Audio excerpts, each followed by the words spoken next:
Hey everyone, welcome to the Roundtable. My name is Ben Hedges. I'm in the studio with Holly Kellum, as always. How are you doing, Holly? Good.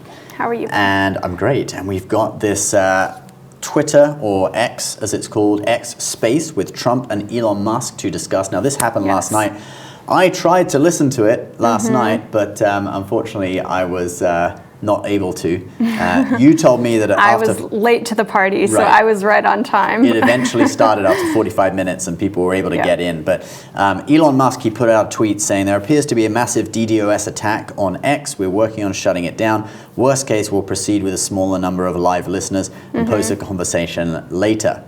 Apparently, though, they did get it under control and they did have about 1 million people listening at one point. And today, when I checked, it had been listened to by 23 million people. 23 million times or whatever on X, so probably a pretty good result. Yes. Yeah. Now, Bloomberg described it as two guys agreeing with each other for 2 hours, which I thought was quite amusing. And some of the other media, USA Today's headline about it was pretty kind of pretty negative. Trump rambles through conversation or something like that. Slurs his speech. Slurs his, Probably because they've been talking for 2 hours. I don't know. I have to say, though, I've listened to Trump talk a lot, and you're right. At the beginning, he sounds pretty normal, and then towards the end, it sounds like, when somebody has had a procedure done, like a dental procedure, and they're kind of like still recovering, like their face is kind of numb. So, yeah, maybe it was just them talking a lot, but I was also kind of like, oh, this is, I haven't heard Trump sound like that before, so. Okay, well, I listened to it today on 1.5 speed, so he sounded like a chipmunk to me anyways. I couldn't really tell if he was slurring his words or not. Just because it was so long, we wanted to get through it. But anyway, I looked on the internet to see if I could find like summaries of it, and actually many of the Western media were not really covering it from that angle. All the left-wing media were bashing it, and all the right-wing were just supporting it. Al Jazeera had which is from Dubai, I think. They had Qatar, right? Similar to Dubai, close to Dubai. They had like a rundown of some of the most important things that were raised, just like from a neutral point of view, which is quite interesting.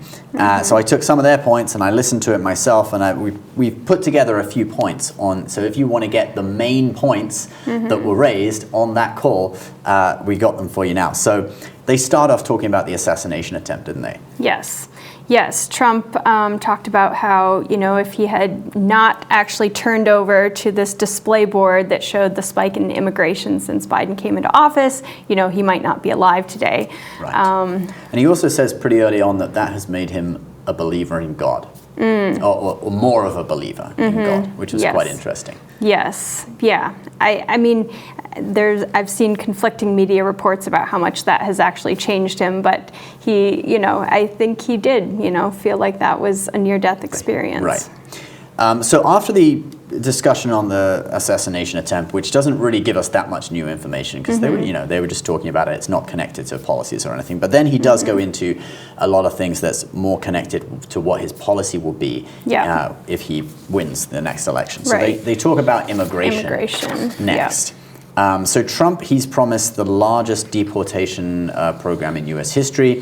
He said he believes that 20 million people have come into the country illegally.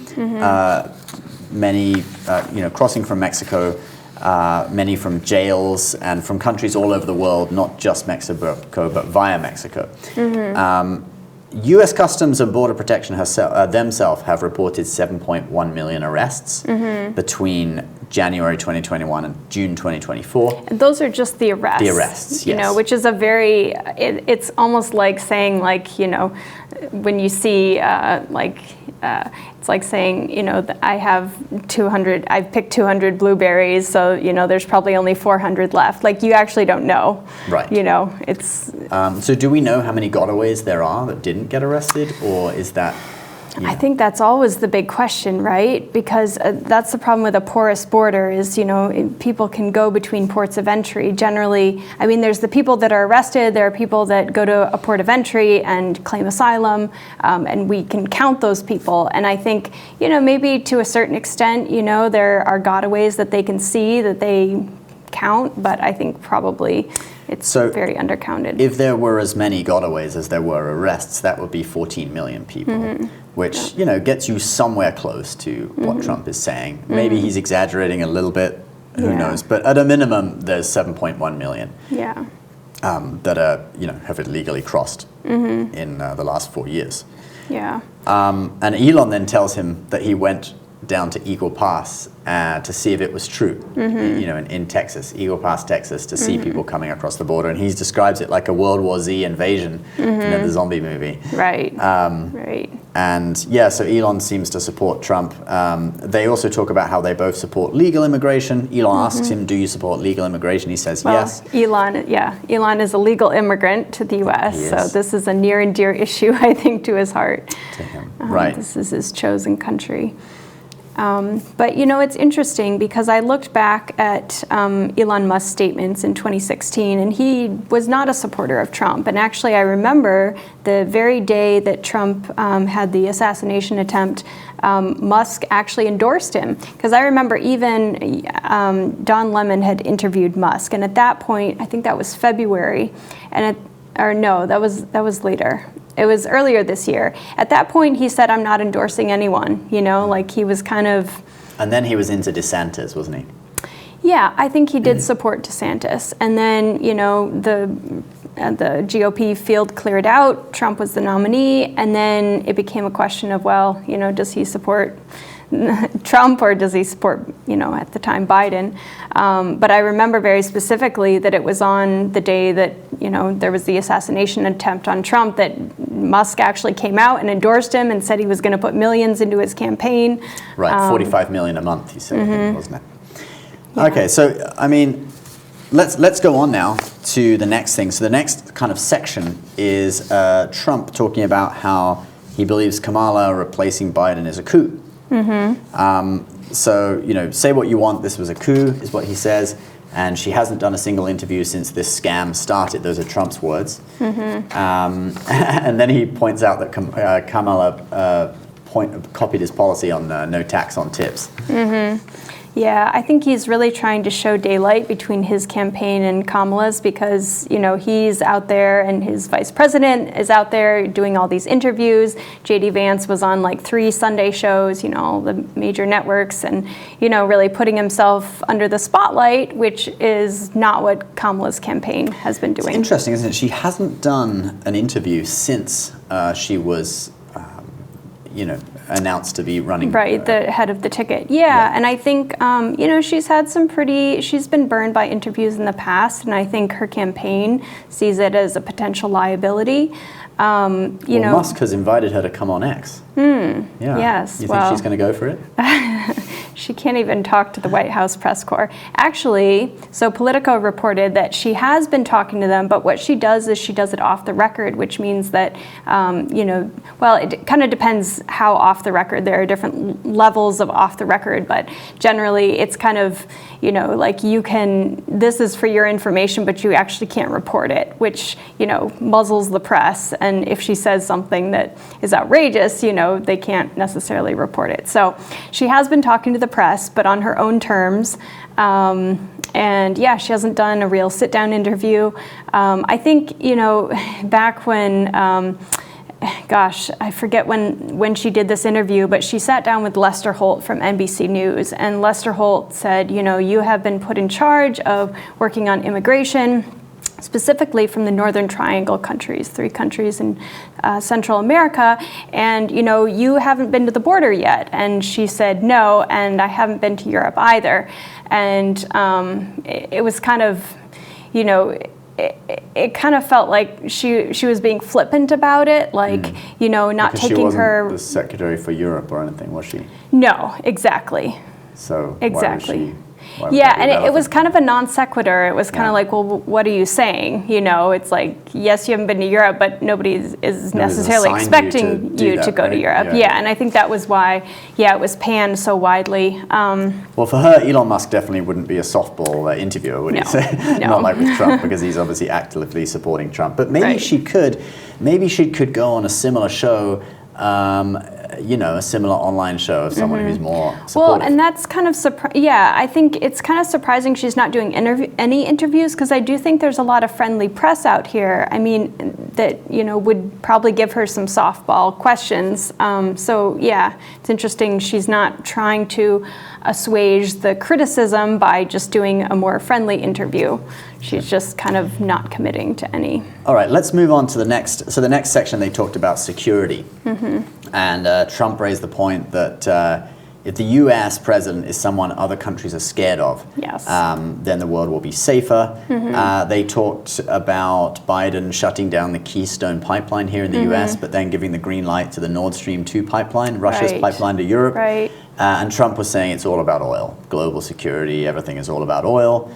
And he said when he was president, Iran had no money to fund Hamas because China wasn't buying the oil. Yep, and Hezbollah in Lebanon as well. Yeah, that was actually it's interesting. I mean, this is true as far as I can tell.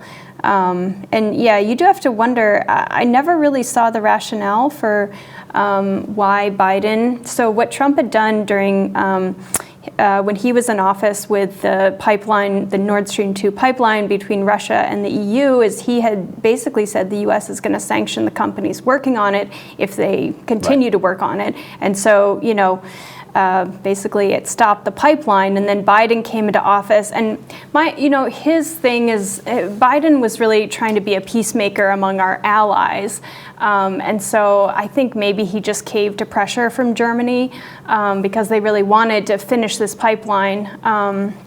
But, then the Russian war started, and, obviously they didn't finish it because didn't want to be dependent on Russia. But yeah, it is interesting that he would, support this pipeline from Russia of all countries to the EU, which is a EU ally. We're part of NATO. We're supposed to defend the EU from Russia if Russia were to attack. So, it is interesting that. Next point, they get into talking about inflation and government spending. So Trump claimed that the inflation is worse, the worst inflation in 100 years. He says that, most people don't say that. They say it's the worst in like 40 years or something. Yeah.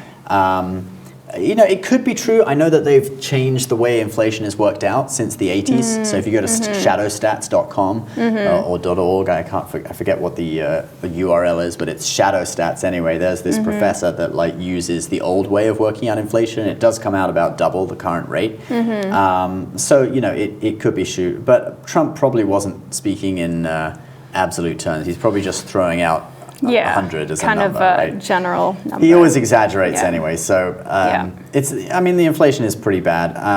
Then Elon Musk goes into talking specifically about how inflation, and he mentioned this a couple of times, but inflation is caused by government overspending. Yeah, there's a few different reasons for inflation, but yeah, that's a big one for sure. Right, he says when the money supply increases faster than the cost of goods and services, it causes inflation. So he's taking aim at all the stimulus that was pumped into the economy because of COVID, I think. Well, also, anytime the U.S. doesn't have a balanced budget, we make up the difference by printing money, generally. Right, which causes inflation as well. Yeah. There was some funny bits how Trump was talking about AI and saying it requires a lot of energy.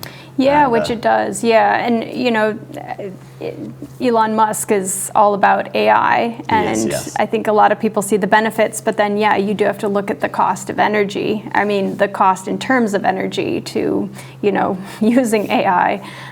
It's not a small amount. And then the final thing that it wasn't the final thing he said, but the final thing I thought was a key point was that he said he wants to close down the Department of Education and move the responsibility for education back to the states. And Trump said at least 35 out of the 50 states will do great. He said he thought California would do terrible, but some of the states would do as well as Norway. He named Idaho, I think, as being really strong on education, and a few others. So that was an interesting point. Yeah, and look, I think when Betsy DeVos was his education secretary, she often talked about, taking government out of at least the banking side of education. And I mean, the federal government is so in debt, I can see why he would want to do that because, we just loan. And also the argument that I've seen for, getting the government out of education is that when you do have, these cheaper loans, it incentivizes schools to keep raising their tuition. And, students just take out these incredibly large loans and then, you're talking about universities, right? Yes. Okay. Yeah, because I'm just thinking about just for regular schools.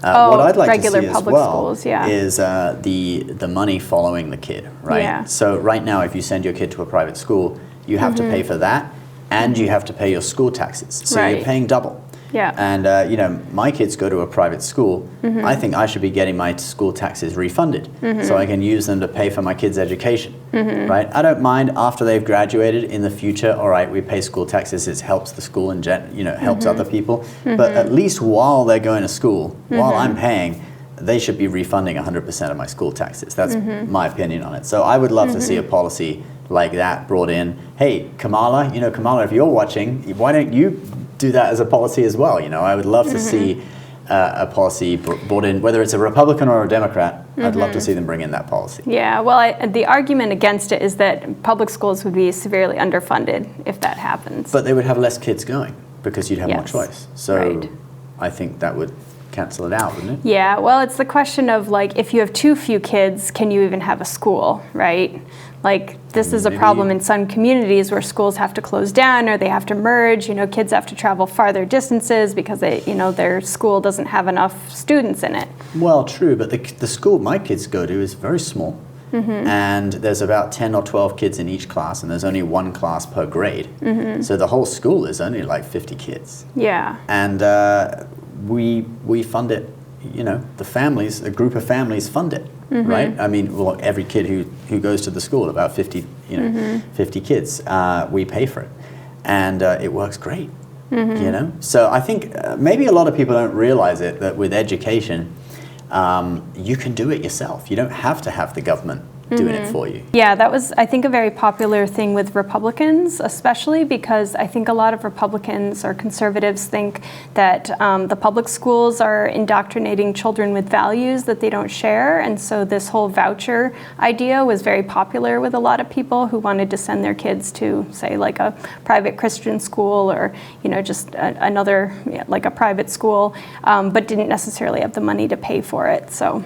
Well, what do you guys think? Leave your comments below, not just about the whole education debate, but about everything Elon Musk and Trump talked about on that Twitter space. If you haven't listened to it yet, do go and check it out. You can find it on X, which I never get used to saying. But we can call it Twitter. We can call it Twitter. You can find it on Twitter. So check it out and let us know what you think.